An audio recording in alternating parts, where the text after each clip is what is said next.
Once you've decided to bite the bullet and make Visual Studio your development environment, you'll probably want to set it up for your own personal taste. Visual Studio supports profiles, making it easy to save and restore settings. This allows you to control the Visual Studio behavior. You can use preset defaults in Visual Studio for options, menus, key bindings, toolbars. You can pick the profile when you first run Visual Studio or change it at any time, because you can both save and restore profiles. That way you can try something out, save your settings, change something. If you don't like it, put it back the way it was by just restoring your saved profile. When we installed Visual Studio, Microsoft placed a shortcut on the desktop here, and again on the Programs menu, another shortcut, and we copied it to the Quick Launch bar down here, and that's generally how I start it. So I'll start Visual Studio up. And you may see Visual Studio come up with a Start page or other windows open. We've been playing with it a bit, and we've turned off some of those things so they don't get in the way. And you can too. But before we go any farther, we probably want to think about importing and exporting settings. So I'm going to go to the Tools, Import Export Settings menu option. And here you'll see a wizard that allows you to reset all your settings back to one of the default collections of settings, or import or export other settings. Let's choose Export first and see what that looks like. This would be useful if you've made some setting changes and you'd like to move them to another computer or give them to a friend. So here you can either select all settings or uncheck that and select just the one you want. For example, you may have set up the environment, perhaps just the keyboard, just the way you want. So you could export that setting and then import it on another computer. Here, if we choose Next, we have the option of where we want to place that settings file. Here's the name of the file in this folder, and we could at this point click Finish and save it. Don't have much use for it, so I won't. Let me back up and start again. We can import selected environment settings. Here, you have the option of either saving your settings or not. I don't need to save them at this point. Let's click Next, and here you could import existing settings or saved settings if you had saved them at some point in the past. Here we could import, for example, Visual C# development settings or general development settings, and we're going to assume that you've selected the default, which is general development settings. Click Next, and we could at this point select just the subset of the settings we'd like to import. For example, if you've got everything the way you wanted, except you really want to reset just the keyboard settings back to their defaults, you could come along and uncheck everything, Environment, choose Keyboard, and that would import just those settings from saved settings. At this point, I have no reason to save these settings, so I'll just click Cancel to get out of here. But certainly you see that importing and exporting settings is really easy in Visual Studio. Well, at this point, let's revisit our console application. To do that, I'll create a new console application within Visual Studio. But before I do that, I need to tell Visual Studio where I want to store my projects. To do that, I can go to Tools, choose Options, and within here, choose the Projects and Solutions option. By default, they use this heavy nested My Documents folder where to put stuff, and I can never find anything there. I tend to put everything in a folder I can find, which in this case will be my C:\demos folder. You can leave it at the default if you like, but I find it easier to reset that to something easier to find. All right, let's create the project. I go to the File menu, choose New, and here we have the option of what kind of thing we want to create. You can choose a project, which we'll use. There's a website option as well. If you're creating a website, that's where you'll go. But for now, we're creating a Windows application. I'll choose Project. I'll choose Visual C#, expand the list, and here's a list of all the various kinds of Visual C# applications we can build. I'm going to choose Windows applications and create a console application. By default, the name for this will be Console Application 1 and then Console Application 2 and so on. You can accept the default name if you like or change it to something else. By default, the location where we're putting this is, well, where I specified, and the solution name here is Console Application 1, same as the project name. By default, Visual Studio creates a solution which can contain multiple projects with the same name as the first project you add to it. In this case, we'll only have the one project, so that's a fine name. You may decide to name your solution something different than the name of your project if your intent is to add multiple projects to the solution. I'll click OK. And this creates a console application with some code created already, with some files in place, ready to go here. Now we have a bunch of windows open at the moment, so you can, if you like, unpin or hide some of those windows so they automatically display themselves. Now you may, remember, see a slightly different user interface because we have turned off the home page display because I find it just gets in the way when I'm working with Visual Studio. But here we see our project with all these windows displayed. Well, what do we have here? Well, we have a Solution Explorer window, which includes a tree view layout describing our solution. Here below that, we have the Properties window describing properties of the selected object. Right now, we've selected the program.cs file, and here's information about that file. Here's the Code Editor window. Over here, the Server Explorer allows us to look at information about various connections and servers in the network, and Toolbox, if we're building a Windows app or a web app, would include tools we could drag onto the designer. Notice that these windows pop out when I click them. These windows are sort of attached. We can make the distinction between those two modes by clicking or unclicking this pin icon. If I click it, that window now auto-hides. Try this one, it auto-hides. We should be able to now hover the mouse over one of these tabs and that window appears. If you're going to work with a window a lot, you might want to pin it so it stays open. That makes it a little easier to work with that window. I'll do the same now with the Properties window because they'll be helpful in the tasks we're going to take on in this section. If, by the way, you get hopelessly confused and things don't look the way they should, let me unpin these for a moment, and you'd like to put things back the way they were, you can choose the Window, Reset Window Layout menu item. If you do that, choose Yes, it puts things back the way they were by default based on the profile you've selected. Now the Solution Explorer window allows you to work with files. If we come along here and rename a file, that renames it in the file system. If we come here and delete a file, that deletes it from the file system as well. Now it's nice to note that deleting a file here moves it to the recycle bin so you can undelete it later if you want. If you just want to exclude it from your project, you might find it easier to select Exclude from Project instead. It'll leave it on disk, but it won't show up here in the Solution Explorer window. Okay, now here if we select program.cs, you'll see here in the file name property it specifies the name. You can come here and change it. Let me change it to My Console App. And that changed the name of the file here. It also changed the class name in here. Pretty cool. Now you don't have to have the class name here match the name of the file here. There's no reason they should match. But it does make it simpler when you're building applications if the file name matches the name of the class. And so unless you've already changed the name yourself, if you change the name of the file, Visual Studio changes the name of the class to match. If you'd already changed the name of the class, they wouldn't change it here for you. Okay, so what else can we specify about this project? Let me right-click on the project in the Solution Explorer window and choose Properties. This brings up a dialog box that allows me to interact with various properties of this application.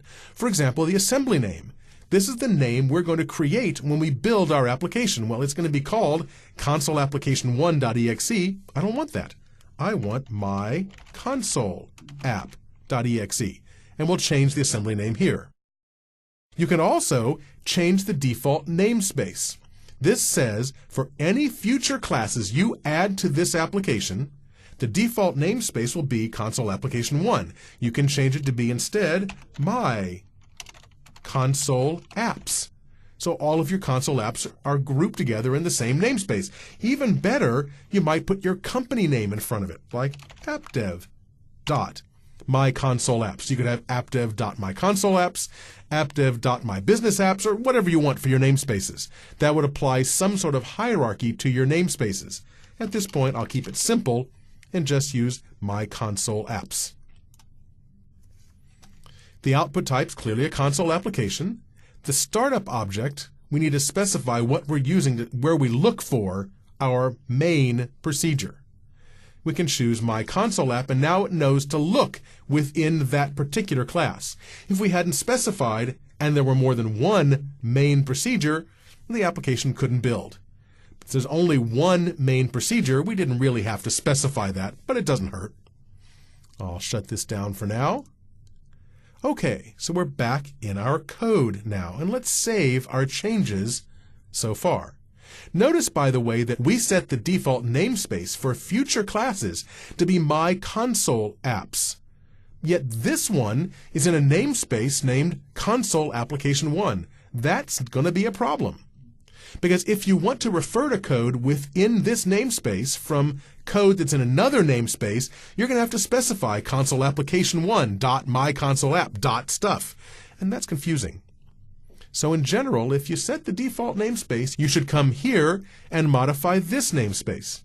To change this name, you could just type it here. But what if there were multiple classes that already were in this namespace? Visual Studio provides a really excellent tool to solve this problem.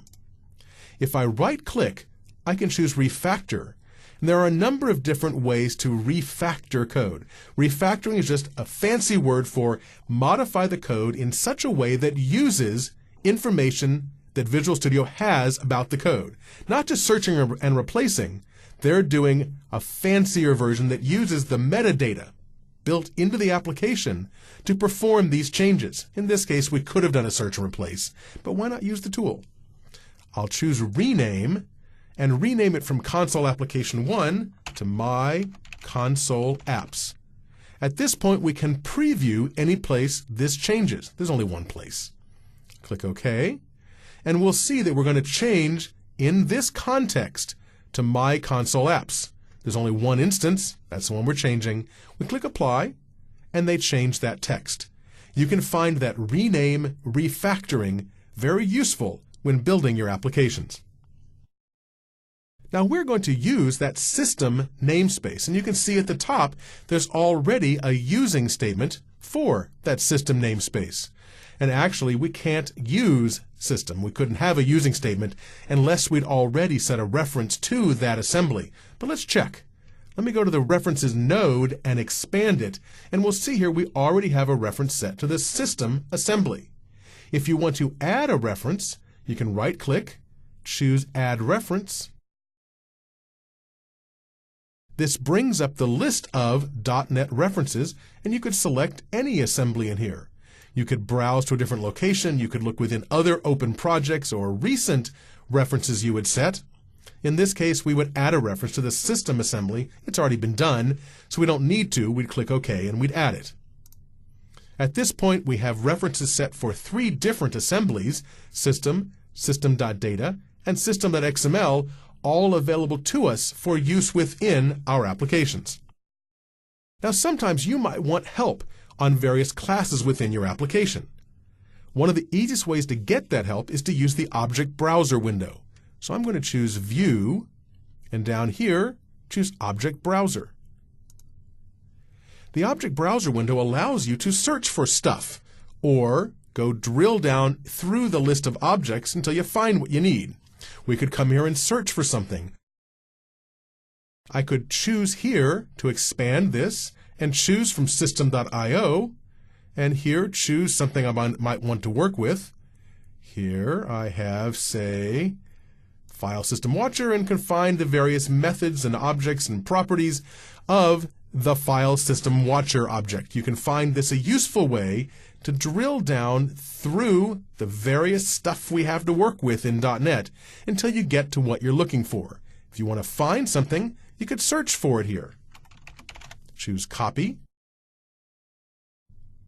And here I find all the places that copy shows up. For example, system.io.file.copy.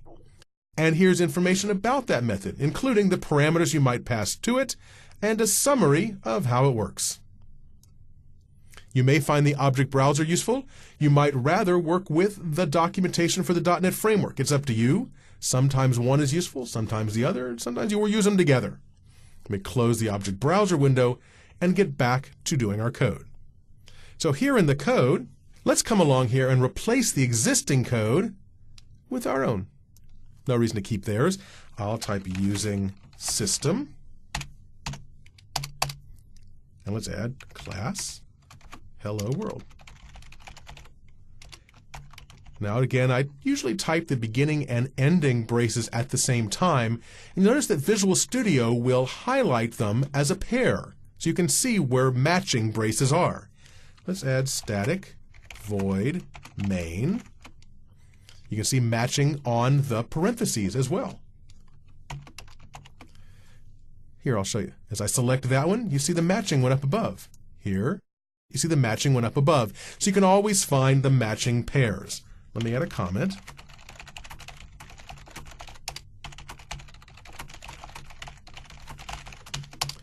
And let's add the code. Well, that doesn't quite seem right. We're not finished yet, but at least we have added the code in and gotten a start to it. Let's investigate. The using keyword says that from here on, in this file, I can refer to classes within the system namespace without typing system dot in front of them. It doesn't add much, but it helps a little. This class here, named Hello World, acts as a container for the rest of our code. In between here, we have a procedure, a static procedure. Static keyword indicates that the C# compiler and the .NET Runtime can create an instance of this class implicitly and can call the main procedure without having to explicitly create an instance of this class. We'll talk about creating instances of classes some other time. Here we have the void keyword indicating that this procedure doesn't return a value back to us. It just runs code and that's it. The name of the procedure is main. It has to be called main with an uppercase M or it won't be loaded.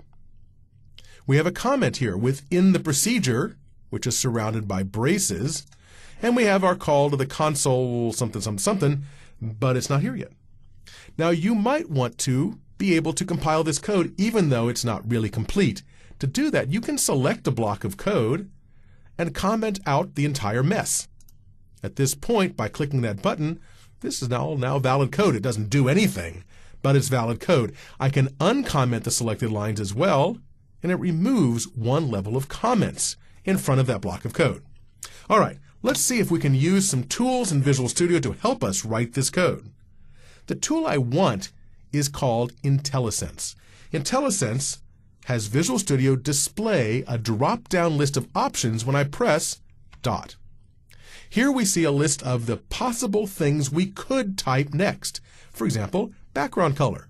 If I select background color, we get a list of, well, description of what this method or property is. It gets or sets the background color, of course. What I want, however, is the WriteLine method.